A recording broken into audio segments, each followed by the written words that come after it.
तो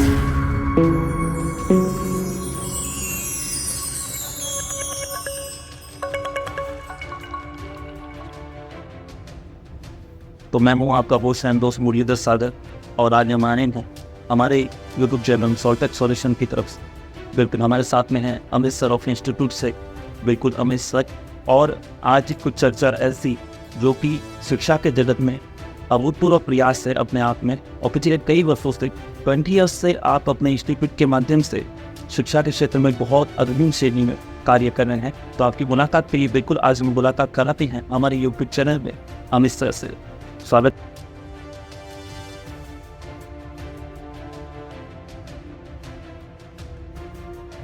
है आपका मिस्टर।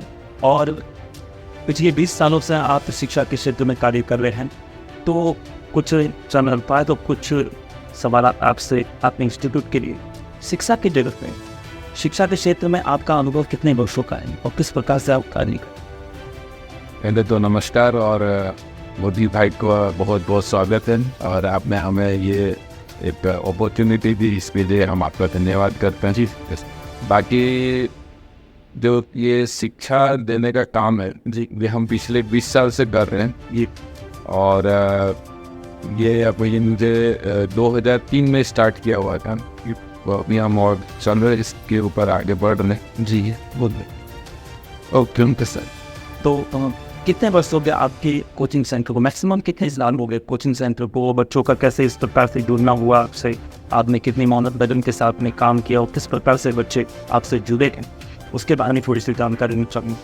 ये हमने जैसे ये इंस्टीट्यूट अमृतसर इंस्टीट्यूट 2003 में हमने इस्टेब्लिश किया था सितंबर मंथ में, और ये अभी तक हम चल रहे हैं। और यहाँ से हमारे से करीब 3000 से ज़्यादा बच्चे पास होकर निकल चुके हैं और हमें बहुत खुशी है इस बात की कि हमारे यहाँ से डॉक्टर निकले हैं, ऐसी कुछ बहुत इंजीनियर्स निकले, और यहाँ तक कि कुछ ऐसे भी बच्चे हैं जो फॉरेन कंट्री में जाके बहुत अच्छी पोस्ट पे हैं।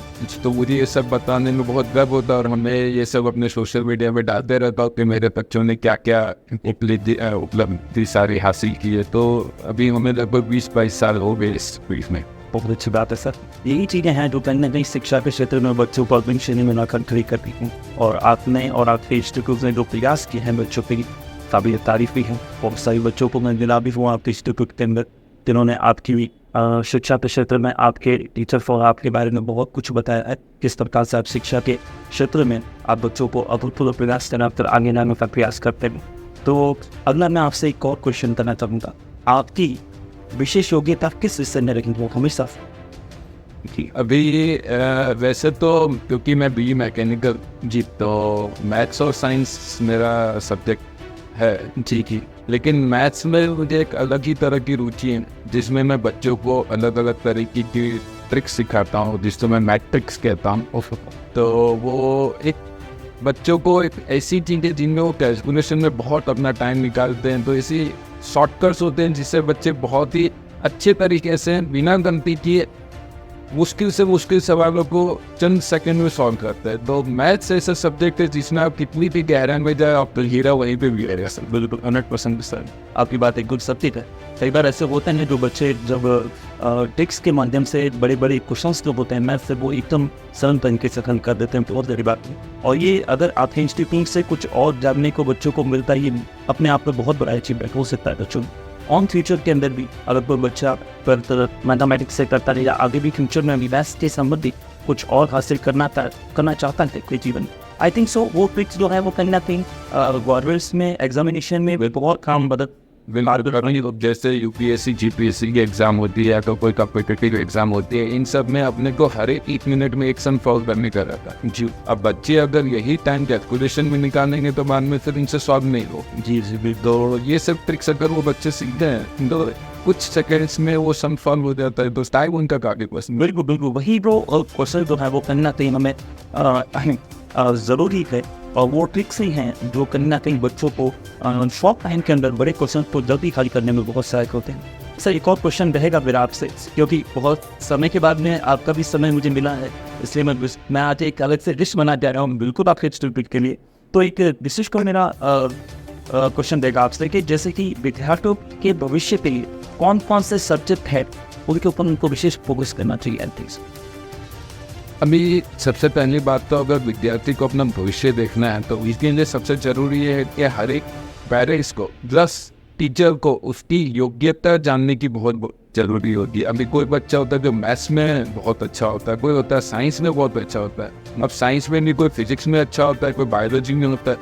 तो हमारा प्रयास यही रहता है कि हम बच्चा का उसकी जिसमें उसकी मास्टरी है उसको हम पता करने की कोशिश करते हैं जी। तो जैसे बायोलॉजी फील्ड में जाए तो नॉर्मल जो सारी चीज़ें हैं कि पेरेंट्स यूजुअली डॉक्टर बनाने का सोचते हैं, लेकिन अभी डॉक्टर सभी बन रहे हैं और उनका खर्चा भी बहुत हो रहा है जी। तो दूसरे भी बहुत सारे विकल्प से बहुत सारे ऑप्शन है जो पेरेंट्स को नहीं पता होता है। तो हम उनको 1-to-1 जब काउंसलिंग करते तो हम उनको सारी चीज़ें ये सारी बताते हैं, तो उनसे उनको पता चलता है कि उनके बच्चे का किस में रुचि ज़्यादा है और वो किस चीज़ में आगे बढ़ सकते हैं। तो ये चीज़ें हम उनके साथ करते हैं रेगुलरली। बाकी हमारी अपनी वेबसाइट भी है जी, तो वेबसाइट में भी हम सारे डिटेल्स अपडेट करते रहते हैं, तो उसमें भी देखेंगे तो मिल सकते हैं। बिल्कुल सर, बिल्कुल।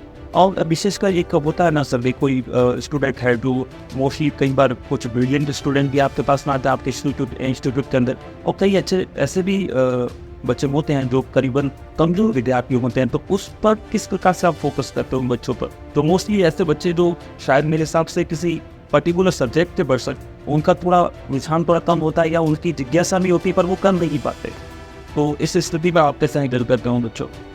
देखिए, सबसे टीचर की वही खासियत होती है कि वो आपदा में अपॉर्चुनिटी ढूंढे। बिल्कुल। अभी कोई बच्चा अगर 50% लाता है तो मैं देखता हूँ कि मेरे पास अपॉर्चुनिटी उसको 50 से 90 ले जाने तो मेरे पास 40% का मार्जिन। अभी कोई बच्चा ऑलरेडी 90% ला रहा है तो मेरे पास 10% का मार्जिन। सही बात सर। तो क्योंकि मेरे पास मार्जिन ज़्यादा है तो बच्चे का अगर 50 से 70 भी आ जाता है तो वो भी खुश हो जाते हैं, हम भी खुश हो जाते हैं। तो उनके लिए एक होते हैं हमारे कुछ मेथड्स हैं, जैसे हम उनको एक्स्ट्रा लेक्चर्स प्रोवाइड करते हैं, उनके अलग से टेस्ट कंडक्ट करते हैं, उनके लिए अलग से टीचर्स हम प्रोवाइड करते हैं। बाद में मैं खुद उनके ऊपर पर्सनली थोड़ा सा एक्स्ट्रा ध्यान देता हूँ, जैसे हम भी कुछ ऑलरेडी बच्चे बैठे हैं तो उनको कुछ चीज़ें बार बार हम रिपीट कराते हैं, तो उनसे बाद में फिर एक बार जहन में जब बैठ जाता है तो फिर मिस्टेक्स नहीं होती। तो कुछ मेथड्स होते हैं जो हम फॉलो करते हैं। मेनली रिपीटेशन कुछ ज़्यादा होनी चाहिए उनके साथ, 1-to-1 कन्वर्सेशन ज़्यादा होना चाहिए, पर्सनल अटेंशन होना चाहिए। तो ये सारी चीज़ें से बच्चों में डेफिनेटली इंप्रूवमेंट आता है। और सबसे बड़ी बात, आज तक हमारे यहाँ इंस्टीट्यूट एक बच्चा पे नहीं है। और बहुत बड़ी बात नहीं है अपने आप। ये शायद कहीं ना कहीं आपके टीचर्स और आपका एक मोस्टली उन बच्चों के प्रति जो रुझान है, या फिर कह सकते हैं कि सभी बच्चों को एक समरूप मानकर जिस प्रकार से आप उनके लिए कार्य कर रहे हैं इंस्टीट्यूट के अंदर, आई थिंक सो वो बच्चे कहीं ना कहीं अपना गोल अचीव करते हैं। बहुत बड़ी बात है। एक विद्यार्थी को अपने जीवन के अंदर, शायद विद्यार्थी जीवन के अंदर एक शेड्यूल बनाना चाहिए सर शिक्षा के लिए। आई थिंक सो आपका क्या कहना होगा उस मामले में कि एक शेड्यूल किस प्रकार से शिक्षा के लिए या टाइमिंग बनाना चाहिए कि जिसके अकॉर्डिंग वो अपनी एजुकेशन को 24 आवर्स के अंदर पूर्ण तरीके से, परफेक्ट तरीके से पूर्ण कर सकें? वो क्या शेड्यूल हो सकता है सर आपके लिए? विद्यार्थी हो या खिलाड़ी हो, जब तक लाइफ में डिसिप्लिन नहीं होगी जी, कोई भी उसमें एक्सेल नहीं कर सकता। भले वो टीचर भी, अगर हम जैसे टेस्ट कंडक्ट कर रहे, चेक करके नहीं दे रहे तो फ़ायदा नहीं है। इसी तरह बच्चे का भी ऐसा ही होता है। हम ये मना कभी नहीं करते कि बच्चे को खेलना नहीं चाहिए, नहीं, खेलना इज एज इम्पोर्टेंट एज पढ़ाई कर जी। लेकिन लाइफ में डिसिप्लिन होनी चाहिए। टीवी देखना है कितने घंटे देखना, खेलना है तो कितने घंटे खेलना है। और हर एक बच्चे का पढ़ाई का अपना टाइम होता है। कोई बच्चा 2 घंटे में कोई चीज़ सीख जाता है, कोई बच्चा 3 घंटे में सीखता है, कोई बच्चा 5 घंटे में सीखता है। अपने आप को जानना पड़ेगा कि मुझे 2 घंटे चाहिए, 3 घंटे चाहिए। वो डिसिप्लिन पूरी लाइफ जिंदगी भर मेंटेन करे जी। तो उस चीज़ को बच्चे को हम 1-to-1 काउंसलिंग में समझाते हैं जी। और जो बच्चे अपने लाइफ में वो जिंदगी में अमल करते हैं, उसको फॉलो करते हैं, डेफिनेटली उनको सक्सेस मिलता है। 100% ये सर, जो अपने गहन अध्ययन के साथ में अगर वो एजुकेशन भी करता है तो उसको गोल अचीव करने में कोई मुझे नहीं लगता कोई प्रॉब्लम होगी, वो अचीव करके ही रहता है सर। और भी मेरे जहन में बहुत सारे क्वेश्चन है आपके इंस्टीट्यूट से रिलेटेड और शिक्षा के जगत में। जैसे कोचिंग, आपका जो कोचिंग सेंटर है उसमें किन किन विषयों पर ज़्यादातर फोकस रहता है? मतलब बच्चों के पर्टिकुलर हम भी जानते हैं, मैथ्स हो गया, साइंस हो गया, इंग्लिश हो गया, है ना, इसके ऊपर बच्चों के लिए विशेष पर हम कुछ ऐसा प्लान करते हैं ताकि वो जो हार्डली सब्जेक्ट है उन बच्चों को थोड़ा सरल हो जाए। बिल्कुल। हमारे यहाँ जैसे 4 मेन सब्जेक्ट्स होते हैं जी, मैथ्स, साइंस, इंग्लिश और सोशल स्टडीज़। और मैं ये बहुत गर्व से कहूँगा कि मेरे यहाँ की फैकल्टीज अहमदाबाद की बेस्ट फैकल्टीज में से है, और इससे अच्छी फैकल्टीज आपको कहीं नहीं मिलेंगी। तो हमारा काम ही यही है थे जो बच्चों को जिन सब्जेक्ट में रुचि नहीं है जी उनमें वो रुचि जगानी है। हाँ और एक बार अगर किसी में भी इंटरेस्ट बच्चे को आ जाए तो बाद में फिर आप उसको रोक नहीं सकते। वो नहीं सर बिल्कुल सर। तो वही है कि हमारी टीचर्स इतनी एक्सपीरियंस से इतनी क्वालिफाइड है कि बाद में फिर वो बच्चों में रुचि जगा ही देता है। बिल्कुल सर वो सर कहीं ना कहीं बच्चे जो हैं वो अपने गुरु का आदर भी करते हैं और उनसे एक ललक होती है। सही गुरु 50 लोगों के बीच में भी अगर ज्ञान दे और जिस बच्चे में प्रभावशीलता है जो ज्ञान प्राप्त करने के लिए विशेषकर उसके अंदर एक जिज्ञासा है तो वो तो सब दूर कोने में बैठे हुए भी वो ज्ञान को ग्रहण कर सकता है। ये भी बहुत बड़ी बात है अपने आप में। और हर बच्चों पे थोड़ा फोकस विशेषकर आपकी टीम का और आपका और आपके टीचर्स का रहता है वो बहुत बड़ी बात है अपने आप में सर। एक और क्वेश्चन सर मेरा था आपकी शिक्षा के जगत में कि जैसे कि कमजोर विद्यार्थी को आप किस प्रकार प्रभावी बनाने के लिए फोकस करते हैं सर। कुछ बच्चे बहुत सारे कमजोर भी आते हैं 90% 100% कोई ब्रिलियंट स्टूडेंट नहीं आते हैं फिर भी कुछ 10% ऐसे बच्चे आते हैं जो कमजोर होते हैं। तो क्या उनके लिए आप विशेषकर कुछ उनकी टेस्ट लेना या फिर उनके लिए कुछ ऐसा प्रोग्राम चलाते हैं सर? अभी ये बच्चा कमजोर किस कारण से होता है ये जानने की बहुत ज़्यादा ज़रूरत होती है। ये मेरा पर्सनल एक्सपीरियंस इंग्लिश में हमने यही देखा है जी कि बच्चा कमज़ोर पढ़ाई में नहीं होता, बच्चा कमज़ोर उसके कॉन्फिडेंस में होता है। एक बार अगर आप बच्चे का कॉन्फिडेंस बिल्डअप कर दो ना जी तो आप उसको माउंट एवरेस्ट चढ़ने के लिए भी बोलो ना तो चढ़ जाए। बिल्कुल। तो मेन है कि जो किसी कारण से स्कूल के टीचर्स हो, पेरेंट्स का भी हाथ होता है, फ्रेंड्स का हाथ होता है, आजू बाजू वाले लोगों का हाथ होता है कि उसको यही बोला जाता है कि तुमसे ये नहीं होगा जी। तो हमें उसको ये विश्वास दिलाना है कि ये तुमसे ही होगा। और एक बार अगर उसको विश्वास आ जाता है क्योंकि बच्चे पेरेंट्स से ज़्यादा टीचर पे विश्वास करते हैं, जब हम बोलते हैं कि तुमसे ये होगा तो एक बार वो कोशिश ज़रूर करें। बिल्कुल। और जब कोशिश करते हैं तो कोशिश करने वालों की कभी हार नहीं। बिल्कुल सर कोशिश करने वाली हार नहीं होती। ये अपने आप में बहुत बड़ी बात है जो व्यक्ति जीवन के अंदर कोशिश करता है। जैसे कि आप अपने इंस्टीट्यूट में आज इतने बड़े पद पर अपना खुद का इंस्टीट्यूट चला रहे हैं तो आपने भी अपनी मेहनत लगन के साथ में इस मुकाम को पाया है। बहुत बड़ी बात है अपने आप पसंद। और हर स्टूडेंट के अंदर के मन में भी ये लगता है कहीं ना कहीं एक बड़ी स्टेज पर पहुंचकर कुछ अपने गुरुओं ने जो सिखाया है उसको अदब के साथ में हम आगे लेकर चले, ये भी उनके अंदर एक बहुत बड़ी जिज्ञासा रहती है। अभी हाल ही में सर आपने यूट्यूब के माध्यम से भी बहुत सारे हज़ारों स्टूडेंट तक पहुँचने का प्रयास कर रहे हैं आप यूट्यूब माध्यम से। तो सर मैं ये चाहूँगा कि अनुभव आपका कैसा फर्स्ट टाइम या मुझे लगता है बहुत स्थान हो गया आपको जैसा कि आपने मुझे बताया, फिर भी यूट्यूब के माध्यम से आप बच्चों तक पहुंच रहे हैं, ये आपका एक्सपीरियंस कैसा है? पहले तो क्या था कि हम 1-to-1 पढ़ा रहे थे। बाद में जब कोरोना आया तो हमें पता चला कि इंटरनेट ऐसा हमारे पास साधन है जिससे हम कहीं पे भी दुनिया में किसी भी कॉर्नर में पहुंच सकते हैं। तो बाद में अब सीखने की कोई उम्र नहीं होती है, मेरे बच्चों ने सीखा इसे बात इतना अच्छा जब पढ़ाते हो तो आप यूट्यूब से ट्राई कीजिए जी। तो हमने यूट्यूब से ट्राई किया जी तो देखा कि बच्चों का रिस्पॉन्स अब इतना अच्छा आने लगा जी। बाद में मैंने सोचा कि अगर हमने कुछ बच्चों को सिखा सकता हूँ, हर एक चीज़ पैसे के लिए नहीं हो तो जब सिखा सकते हो तो बच्चे लोग जब यूट्यूब से भी सीखने लगे और उन्होंने जब कमेंट्स दिए कि नहीं सर आपका पढ़ाया हुआ तरीका हमें बहुत अच्छा लग रहा है, तो बाद में फिर हमने सोचा कि इसको एक फुल फ्लेजेडली स्टार्ट किया जाए। तो फिर हम आपसे कनेक्ट हुए। बिल्कुल सर। तो आपने जिस तरह से सपोर्ट कर रहे हैं वो भी मैं आपकी तारीफ करूँगा। Thank you sir, thank you. अब सर एक और क्वेश्चन मेरे दिल जहन में आ रहा है, आपकी कोचिंग सेंटर की विशेषताएं और आपकी कोचिंग सेंटर के विद्यार्थियों का क्या अनुभव है अभी तक?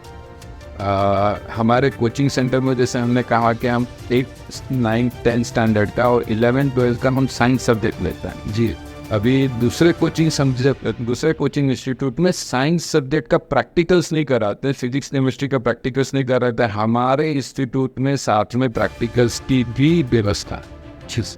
तो बच्चे प्रैक्टिकल करके जब सीखते हैं। 10 स्टैंडर्ड के स्टूडेंट को हम प्रिज्म पढ़ा देते हैं, लेकिन जब वो प्रिज्म से जब देखता है ना तो उसको ज़्यादा समझ में आता है। ग्लास लैब पढ़ता है, ग्लास लैब जब उनको दिखाते हैं उनके साथ जब वो रे डायग्राम बनवाते हैं तो उसको ज़्यादा समझ में आता है। तो ये चीज़ हम करवाते हैं।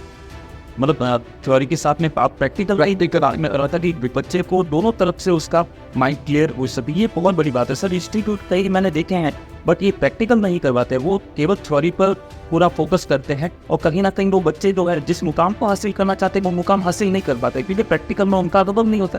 पर ये बहुत बड़ी बात है सर आपके अमृतसर इंस्टीट्यूट की कहीं ना कहीं प्रैक्टिकल भी उनको पूरी तरीके से क्लियर हो जाए और बच्चों के जहन में थ्योरी और प्रैक्टिकल दोनों आ जाए, ये बहुत अपने आप में बड़ी अचीव की बात है और ये बच्चों के लिए आने वाले भविष्य के लिए भी अच्छा है। तो इनको समझ में ज़्यादा आता है, दोनों तरफ से समझ में आता है सर, बहुत बड़ी बात है सर। एक और थोड़ा सा मेरा जहन में प्रश्न है सर, आपकी कोचिंग सेंटर की विशेषता ये तो अनुभव हो गया सर, आपकी कोचिंग सेंटर में कौन कौन सी फैकल्टी है बच्चों की? अभी जैसे हमारे लिए हर एक सब्जेक्ट वाइज एक एक्सपर्ट फैकल्टी है। मैथ्स में खुद पढ़ाता हूँ, कोई भी स्टैंडर्ड का हो मैथ्स में पढ़ाता हूँ जी। 8, 9, 10 हो 11, 12 हो जी। बाकी साइंस के लिए हमारे यहाँ पायल मैडम है जी।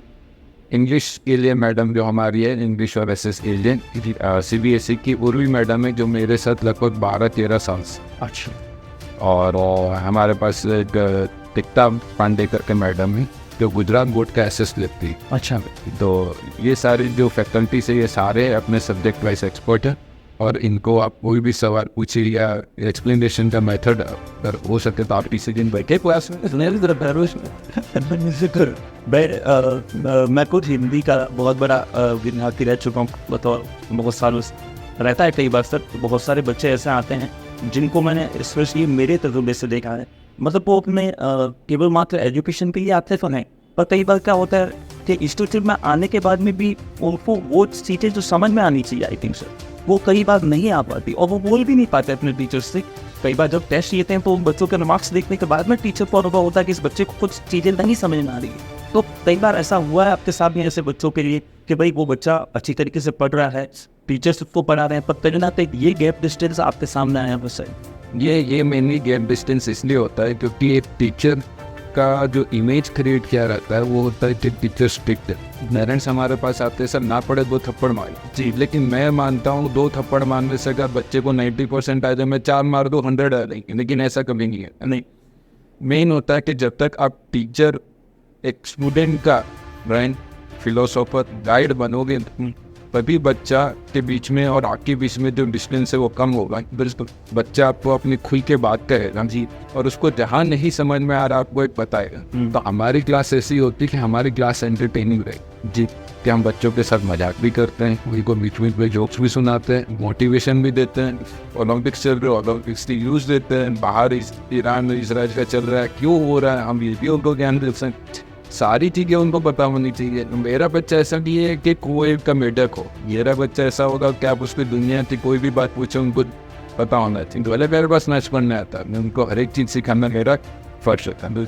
तो मेन होता है कि बच्चे में कॉन्फिडेंस तभी डेवलप होगा जब बच्चा आप पे विश्वास करेगा। तो हमारे लिए सबसे बड़ा चैलेंज होता है कि हम बच्चे का विश्वास जीते। बिल्कुल बिल्कुल, और बच्चे का विश्वास जीतना इतना आसान नहीं होता। तो ये चीज़ें होती है, एक बार बच्चा अगर हमारे विश्वास जीत लेना तो हम बच्चे को जो बोलेंगे वो करे। बिल्कुल 100% तार्किक, मानविक और सामाजिक और आर्थिक और बहुत सारे ऐसे ज्ञान हैं जो कि शिक्षा के अलावा भी बच्चों तक पहुंचना बहुत ज़रूरी है।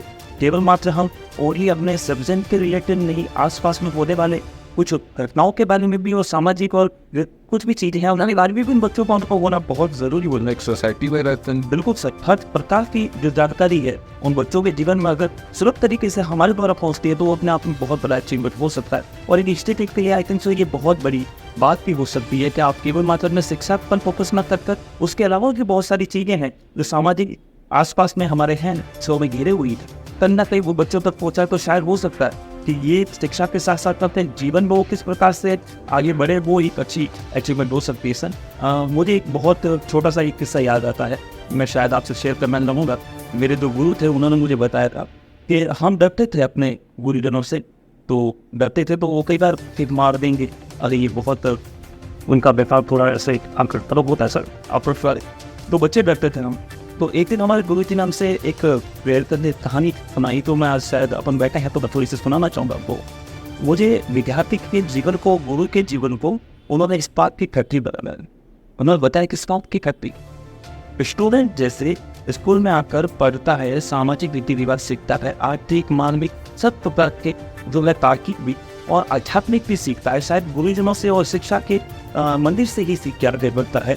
तो कहीं ना कहीं इस बात की फैक्ट्री को उसका दोनों का प्रतिरूप एक ही दिया। जैसे लोहा है, कच्चा लोहा जब इस बात में जाता है वो गलता भी है, वो तपता भी है, वो कठोर भी बनता है, उसके ऊपर कठोरता से बाहर भी होता है, पर जब वो वहाँ से बाहर निकलता है सर, वो बहुत बड़ी मंजिलों को भी बनाता है, वो मीनारों को भी बनाता है। वो आप देख सकते हैं कि आज स्ट्रक्चर जितने भी बड़े खड़े हैं, कहीं ना कहीं लोगों की बदौलत से ही खड़े हैं। उसी प्रकार से स्टूडेंट का भी जीवन है, वो तबका है, वो गुरुजनों से पाठ सीखता है, वो थप्पड़ भी खाता होगा, पर जब वो सांसारिक जीवन के अंदर अपनी एजुकेशन के बाद में बाहर निकलता है, तो शायद कहीं ना कहीं वो जो गुरुजनों ने जो सिखाई हुई बातें, वो कहीं ना कहीं उसके जीवन में आगे चलकर बहुत काम आती है। और यही हमने भी सीखा है। तो मैं बहुत बहुत धन्यवाद देता हूँ आपका, आभारी हूँ आपका, आपने इतना बड़ा हमारे लिए समय निकाला। और जिस इंटरव्यू की बदौलत से मैं बिल्कुल अपने व्यूअर्स और यूट्यूब चैनल के तमाम जितने भी लोग जुड़े हुए हैं उनसे भी बताना चाहूँगा, ये हमारी एक बहुत बड़ी बात है कि एक आर्थिक रूप से, सामाजिक रूप से केवल इंस्टीट्यूट ना होकर बच्चों के भविष्य के लिए एक आपकी नई सोच है, जो कि केवल शिक्षा को लेकर नहीं है, बच्चों के आंतरिक और आगे भविष्य, उज्जवल भविष्य के लिए भी आप जो सोच रखते हैं, इसलिए बहुत बहुत धन्यवाद है। मैं एक और चीज़ ऐड करूँगा, मैं हेल्पिंग हैंड करके हेल्पिंग हैंड ट्री फाउंडेशन करके एक NGO है जी जी, उसका एजुकेशनल डिपार्टमेंट का मैं डायरेक्टर हूँ। अरे सर, और हमारे यहाँ जितने भी अनप्रिविलेज बच्चे हैं जो फीस नहीं पे कर सकते या उनकी कोई आर्थिक समस्या हो या कोई हो, तो उस एजुकेशन पार्ट का ध्यान मैं रखता हूँ। और हमारे यहाँ भी ऐसे कुछ बच्चे हैं जी, तो मैं कभी नाम तो नहीं लूँगा, लेकिन जो आर्थिक रूप से समर्थ नहीं है तो हम उनको फ्री में एजुकेशन देते हैं। और हर साल हमारा एक कमिटमेंट होता है कि ऐसे हम 2 बच्चों को फ्री कर। बहुत अच्छी बात है सर, बहुत बहुत धन्यवाद आपका। ये मेरा मन में चल रहा था, पर मैं कई बार सोचने की कोशिश कर पूछूँ या ना पूछूँ, पर आपने अपने मन से जो चीज़ बताई है सर, मैं अपने जितने यूट्यूब चैनल पर देखने वाले सभी माता पिताओं और जो भी अभिभावक हैं उनको भी बताना चाहूँगा। बहुत कम इंस्टीट्यूट होते हैं जो इस चीज़ पर विशेष फोकस करते हैं, क्योंकि सर बहुत सारे पढ़े लिखे जो अच्छे फैमिली से आते हैं बच्चे, उन पर फोकस कर लेते हैं, पर कुछ ऐसे ग्रीन वाले बच्चे जो होते हैं जो वास्तविकता में ज्ञान प्राप्त करना चाहते हैं, पर कुछ ऐसी कंडीशंस की वजह से, परिस्थिति की वजह से वो नहीं कर पाते हैं। पर आप उन बच्चों के लिए सर NGOs के थ्रू जो काम कर रहे हैं सर, उसके लिए मैं आपको सैल्यूट करता हूँ, बहुत बहुत आभार आपका, धन्यवाद। तो मिलते हैं अगले इंटरव्यू में आप सभी के साथ में। आज हमारे साथ में थे Amit sir, Amit institute of Ahmedabad. चलिए, बहुत बहुत धन्यवाद आप सभी, थैंक यू।